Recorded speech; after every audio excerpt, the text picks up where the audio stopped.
everyone, it's Bea, and you're listening to another episode of the In Your Feelings podcast.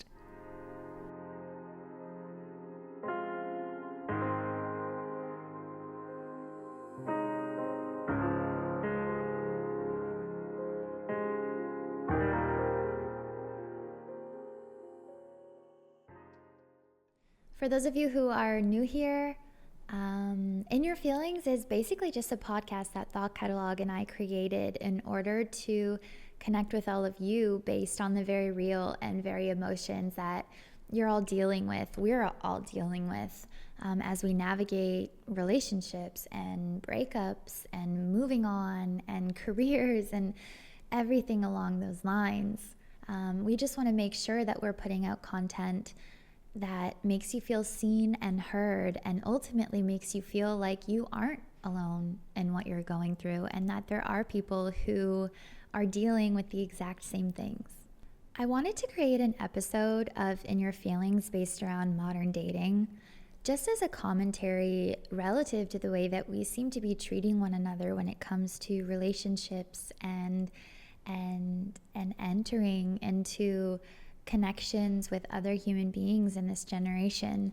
I get a lot of messages from people who feel really disillusioned and who feel really overwhelmed with the way that we treat one another. And I knew that it had to be a topic on this podcast because so many people are so deeply affected by it. As human beings who seek connection but avoid eye contact, there has to be something going on. Something's got to give when it comes to modern dating. And I feel like becoming aware of how we're treating one another is how we kind of start taking the steps forward to defending love and really standing up for what, at the end of the day, all of us truly do want to find eventually. Putting your energy into something that is never going to fulfill you, and you should know when you're settling for something that is not actually for you.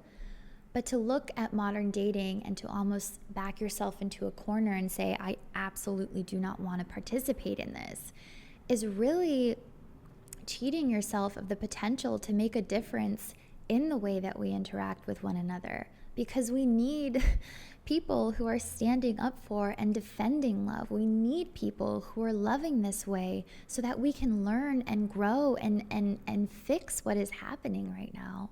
And I think the first criticism of modern dating is that we don't commit to one another anymore. We've become so okay with being the generation that is loving in an age of low expectations. We settle for almosts and no labels, and we settle for whatever we can get because we don't want to ask for too much. We don't want to seem too difficult. We don't want to come off as crazy. We don't want to stand up for ourselves because, oh my goodness, like what if I'll have no one at the end of the day? And I feel like that causes us to not commit to one another. And it causes us to have this like standard of romance or worth or value that is so watered down. We're living in an age where romance is considered getting a text back or a good morning text. We're living in a day and age where we think that someone not ghosting us is awesome.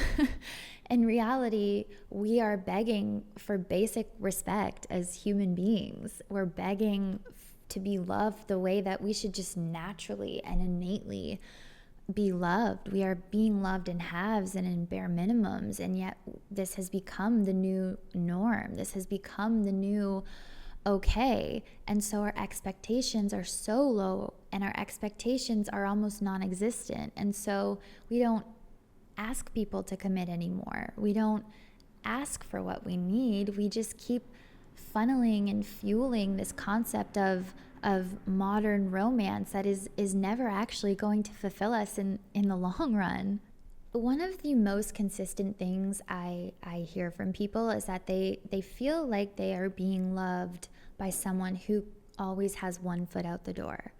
And I would agree with that. I mean, we have so many choices at our fingertips constantly. We have apps that can connect us with people from all around the world. We have social media feeds that are that feels so real and so perfect, that make us feel like we know someone who lives in Los Angeles and so on. And so, you could be on a date with someone in New York and go to the bathroom and text someone you like who lives like in LA or Paris or wherever, because we are so connected in that sense. And we do have so many choices available to us. They're right at our fingertips. And, they say that like if you put something in front of someone, they're probably going to be intrigued by it. And if you put something in front of someone, they're probably going to like want to explore it. We have so many options to explore. And I feel like I understand why that's incredible, because no other generation has been able to meet someone halfway across the world and fall in love and like, I found my soulmate. I can't believe it. It's incredible. It's amazing. But I also think that all of these choices cause us to not really see what is in front of us. And so someone can be right in front of us, someone who will love us well and good, someone who would pragmatically show up for us, put in the effort, someone who would just nourish and nurture us. And we see that and we like them, but we are also so bombarded with all of these other humans, all of these shiny options, that we wonder, oh, is that better or is that better? And that is so bad because it takes us out of that moment. It keeps us a little less present than we could be. We're not like tunnel vision on this person, allowing ourselves to just dive into them as deep as we can go. We're allowing ourselves to be pulled out of that experience constantly every time we open up our Instagram app, every single time that we like swipe on Tinder or Bumble or whatever those apps are. It's like we're constantly pulling ourselves from the experience of getting to know someone who is literally right in front of us. And that's not healthy. And I say it's unhealthy because I feel like this constant choice and this constant wonder is really disconnecting us from what actually satisfies us. Because there are incredible human beings all around you who will make you happy and who will genuinely give you good love. But if you're constantly comparing that love or constantly wondering about other options, your perception of what satisfies you and what makes you happy is almost non-existent, because you don't know. You're constantly saying, oh, maybe this would make me happier. Maybe it won't. But there's always that what if in the back of your mind. And so when your satisfaction, when your perception of what satisfies you is so skewed, I feel like you're going to constantly be seeking that like next thrill and that next honeymoon stage and that next shiny person. And it's just a cycle that continues to funnel into itself and snowball and become this giant thing where it gets you to the point where you don't even really know what you're looking for. You're just waiting until it's like in front of you. But at the end of the day, there's hope, because there are definitely a lot of human beings who are entering into relationships and committing to each other. So, we get to this stage where we stand firmly in front of someone and we choose them and we love them and we enter into a relationship with them and we make that commitment. And unfortunately, then we package it and sell it to the world. I feel like our generation has so many ways in order to sensationalize this concept of the perfect relationship. I think every single human being has heard the term, hashtag couple goals or anything along those lines. Everyone wants that Pinterest-worthy relationship. And so when we do enter into these commitments and into these connections with other human beings, we, blast it out for the world to see. We make it Facebook official. We post couple photos all over Instagram. We take our most intimate moments that we are spending with other human beings and we bring our phones into the bedrooms and we post on our stories these extremely beautiful moments. And so not only are we in a relationship with another human being, but we're also in a relationship with the perception that we're putting forth on social media in regards to those relationships and in regards to those moments. And we're constantly sharing this highlight reel.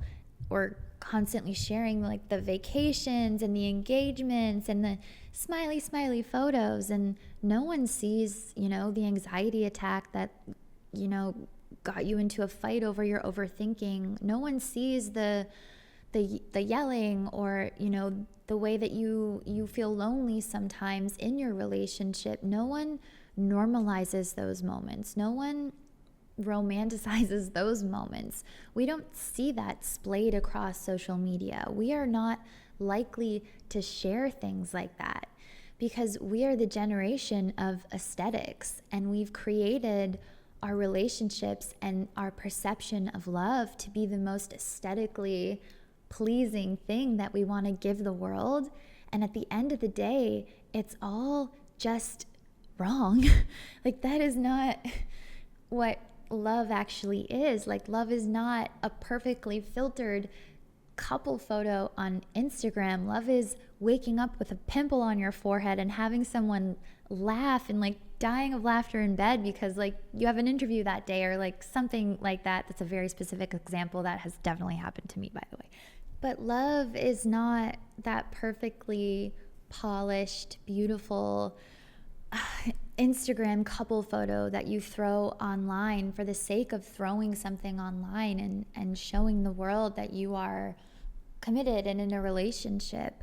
It feels like a caricature of what love actually is, because at the end of the day, love is like this gritty, messy thing that is difficult at times, and it's very real. That's, you'll probably hear me say that a lot. We are a generation that is sensationalizing this like perfected concept of love, when in reality love is just a very real thing that human beings experience between one another. Very real in the sense that we are all dealing with so much, and we are all healing so many different aspects of ourselves, and it's not always going to be perfect and polished. It's not always going to be something that feels like the honeymoon stage.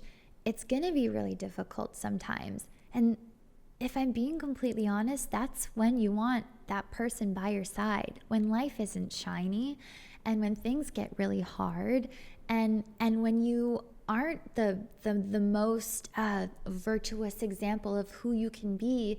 That is when real pragmatic love comes into play, and that is what we should be looking for, because that is what stands by our side when, in 20 years, life looks a lot different for us, or we like get sick, or we deal with financial issues, or one of our kids like runs away. Like there's so many things that you deal with as a human being: depression, anxiety, overthinking, mental health issues, actual health issues, like so many things that just bankrupt us as human beings. And so you want to make sure that you have someone by your side who you've cultivated a relationship with that is genuine and honest and pragmatic, rather than shiny and perfect and nice and looks good on Instagram.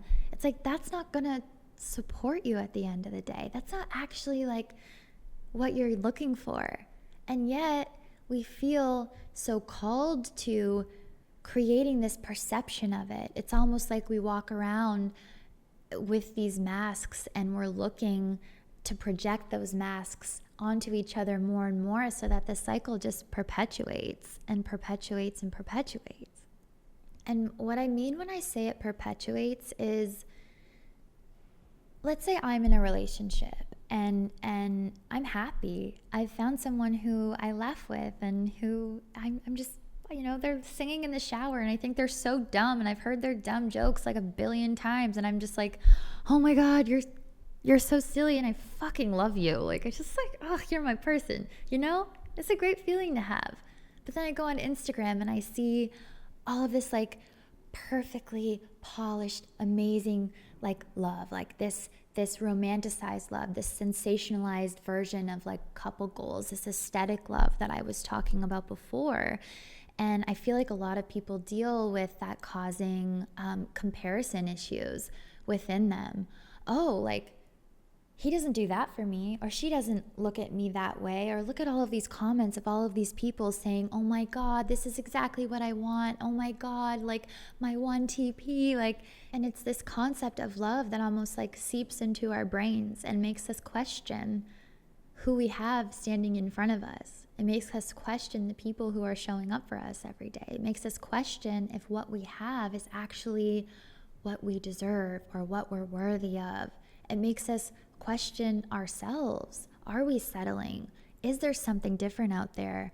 Look at all of these people who are living these relationships like this and loving this way and getting flowers every Tuesday or being loved in all of these very specific examples that we broadcast to the world. And that can make you a comparing machine. And at the end of the day, I just feel like that fills us all with despair. Like, how the hell are you ever supposed to be happy where you are if you're constantly comparing what you have to what other people have, but not really have, because everyone is just sharing their highlight reel?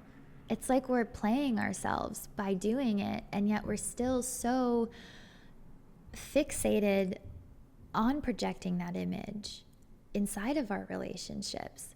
It's very backwards, and I feel like it's very confusing, and it causes us to question each other so much to the point where we think that we need to look outside in order to like find like that version of love. And so we break up, or we really fucking hurt one another, or we make a really bad mistake, and it's because of that comparative method that we're just like so fixated on. And it's messy. It's really messy. And we allow ourselves or convince ourselves that we need to walk away. And we walk away because we don't feel good enough. And we walk away because we don't feel like the love is good enough. Even though it felt good enough, we just compare it to the point where it doesn't feel that way anymore. We let this concept seep into our mind, and when the first sign of danger comes up, when the first sign of someone being a real human being who is dealing with very real things comes up, we leave. We dip. we completely blow up our relationships because we haven't exactly been held accountable within them. It's become so easy to walk away from one another. It has become so easy to leave because we are constantly reminded that we never have to be alone if we don't want to be. Again, going back to constantly being bombarded with these choices and these options and the capacity to connect with them through apps and our phones and everything that we do in this generational sense of how we're approaching dating. We find it so easy to ghost and to let people down and to just like flee at the first sign of danger or the first red flag, because it's just, yeah, no, it's fine. I'll always find attention or validation or companionship somewhere else because it exists everywhere around me and it's so accessible to me. We never have to be alone because we can order up attention like we order up a meal on Uber Eats these days. We never have to worry, and we distract ourselves and we numb ourselves with this instant gratification and this validation. It's almost like no one is really defending or standing up for or really striving to find love or really just striving to find attention. We're mistaking attention for love, and that is a disservice to love because that's not actually what we want. That's not actually what we want or need, and that's not what is going to nourish our souls and fulfill us for years to come. Attention is it's light. It doesn't hold any weight. Real love holds weight. It stays with you. It sticks to your bones. It's going to be with you for a very, very long time. Instant gratification and 1,000 likes on Instagram because you posted a selfie with your boyfriend who you sleep beside and feel lonely with every single day. That's not worth it. That's not what you want. That's not going to grow you and change you and challenge you into being a better human being. And so if we don't stand up for this and defend this, we'll just constantly go through the motions, and we'll constantly enter into these cycles where we commit to someone and compare and then leave and walk away and then enter into a new honeymoon stage with another shiny person and then commit to them and get scared and then leave. And it's this perpetual cycle. It doesn't seem like there's any end in sight, but the end in sight comes from being someone who has the courage to love deeply and who has the courage to love differently and seek more and believe in more in a day and age where it doesn't really seem like that exists. Believing that that exists and standing up for it and knowing that you don't need to settle for instant gratification, that you don't need 15 options in the back of your mind, that you don't need to be in a relationship and also on 5 different dating apps. Being that person who stands up for love and defends it in that way is so special. It is like, excuse my language, I just really need to drive this home. It is so fucking special. And it like is incredible to me when I meet people like this, because I know that they're setting the right example. Because when you're loved like that, when there's so much courage and understanding and choice, but you are still chosen within that, it makes you feel like you are so worthy and so valued and just so held in who you are. And that is what real love feels like. And here's the thing, I don't care who you are. Every single human being wants to find that kind of love. We all seek connection. We all want to be seen by someone. There is nothing we crave more as human beings innately crave. There is nothing we innately crave more than the kind of connection that exists when you see your soul in another human being. Every single person wants that. Every single person wants to roll over at 2:00 in the morning and wrap their limbs around someone who just freaking makes their chests expand with happiness. Every single person wants to make breakfast with the love of their life, or like hold their hand and go for a walk through the park, or love someone so fiercely that it helps them to see where they have work to do, and it challenges them to grow into the person that they're meant to be, and that it is a kind of thing that, you know, genuinely changes you as a person. It's not appeasing you, it's holding you accountable. And that is like dope love. That is the kind of love that like genuinely changes your life. And I don't know a single person who doesn't want that. I don't know a single person who is like, yeah, I'm totally fine with being ghosted. Like, it's cool. Like, I'll settle for that. It's like, we freaking hate it. No one wants to deal with that. And yet we keep doing it to one another, and we keep hurting one another.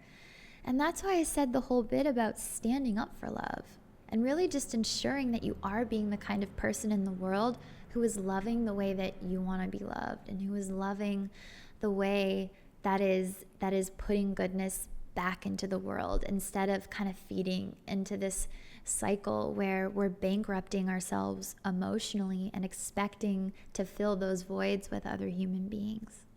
For those of you who know me, you know that I'm really passionate about this. If you've ever read my Instagram, I'm so passionate about just like being the person who loves differently in this generation, and trusting in your heart and trusting in your empathy and the love that you have to give people. And I also am the type of person who has been personally affected by modern dating and how confusing it can be. And I know what it does to your mind, and I know what it can do to your heart, and I know it can really encourage you to harden yourself to the world. And so I just wanted to create this episode to kind of remind you, like, hey, this is what it's like out there.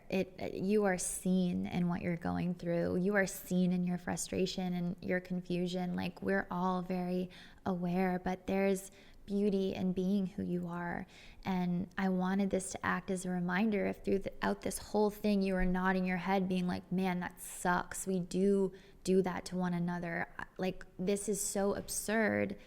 I hope we can end it off on a note that's kind of just reminding you to be the person who chooses to do things differently. When you have the courage to love this way, it's beautiful because you're defending what you want to see in the world. And that's how we truly do heal all the damage that we've done and all of the low expectations that we're teaching people to have for one another.